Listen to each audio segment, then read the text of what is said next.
Freelancer সবুজ.com এর পক্ষ থেকে আমি মোহাম্মদ সবুজ ইসলাম। আজকের এই টিউটোরিয়ালে আপনাকে স্বাগতম। HTML এর 29 নম্বর পার্টে চলে আসছি। এটা আমাদের শেষ পার্ট।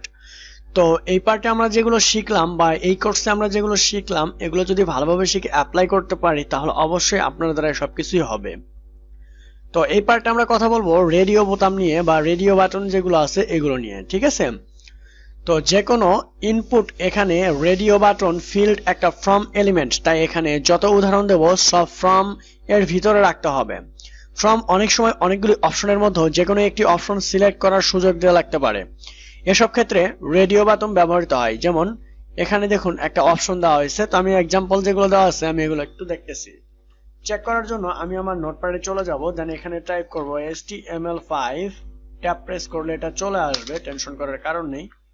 এক্সাম্পলটা আমি যদি ব্রাউজারে রিলোড করি তাহলে দেখতে পারবো এই যে রেডিও বাটন এখানে চলে আসছে, সিলেক্ট করার অপশন চলে আসছে। তাহলে এটা কেন চলে আসলো?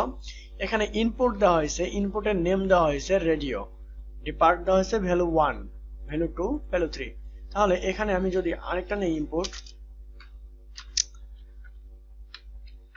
আমি যদি একটা ইনপুট নেই, ইনপুটের টাইপ হবে রেডিও, ঠিক আছে? আমি যদি এখন রেডিও দিয়ে এখানে দেই যে সবুজ, এন্ড দেন আমি যদি এটা রিলোড করি তাহলে দেখতে পারবেন এখানে সবুজ নামে আরেকটা অপশন চলে আসছে, ঠিক আছে? বাট এটা সিলেক্ট হয়ে যাচ্ছে, এটা দেখুন সিলেক্ট হয়ে গেছে, এটা সিলেক্ট হয়ে চেঞ্জ হচ্ছে, বাট এটা একদম সিলেক্ট হয়ে গেছে। তার কারণ হচ্ছে এখানে আমাকে দিতে হবে নেম, আমাকে নেম দিতে হবে, ডেপ্থ এন্ড ভ্যালু দিতে হবে 1,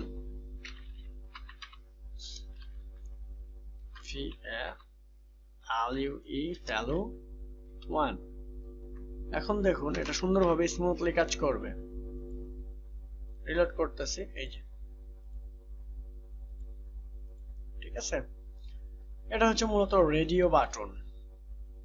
দেখুন শুধু টাইপ অ্যাট্রিবিউট পরিবর্তন করতে রেডিও বাটন চলে আসছে। টাইপ এর মান হচ্ছে টেক্সট দিলে টেক্সট বক্স হবে, চেক বক্স দিলে একাধিক অপশন সিলেক্ট করার মতো ফিল্ড আসবে। আমি যদি চেক বক্স দেই টাইপ, এখানে দেখুন টাইপ যদি আমি চেক বক্স দেই, চেক বক্স, আমি চেক করতেছি,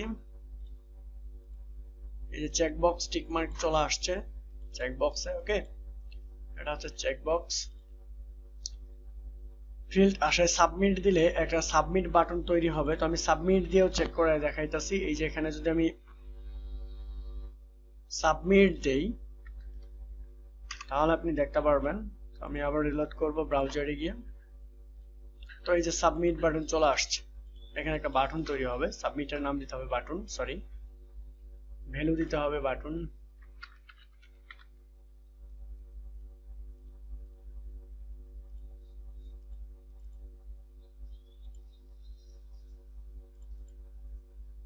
সরি কোথায় দিচ্ছি, এখানে দিতে হবে।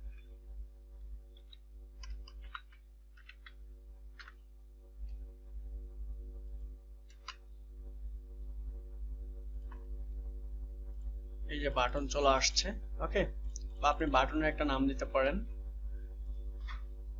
ওকে,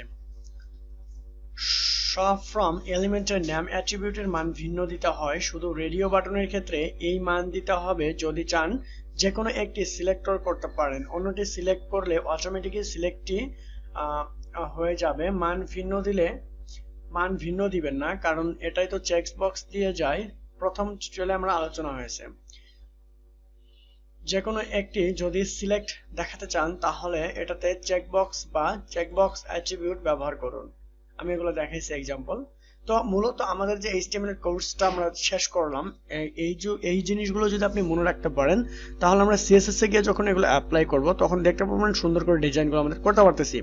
কারণ HTML হচ্ছে মার্ক করার জন্য, আর আপনি যদি মার্কগুলো ভালোভাবে করতে পারেন তাহলে CSS দ্বারা সেগুলোকে ডিজাইন করতে পারবেন। তো thank you so much watching this tutorial. Next আমরা স্টার্ট করতেছি CSS এর কোর্স।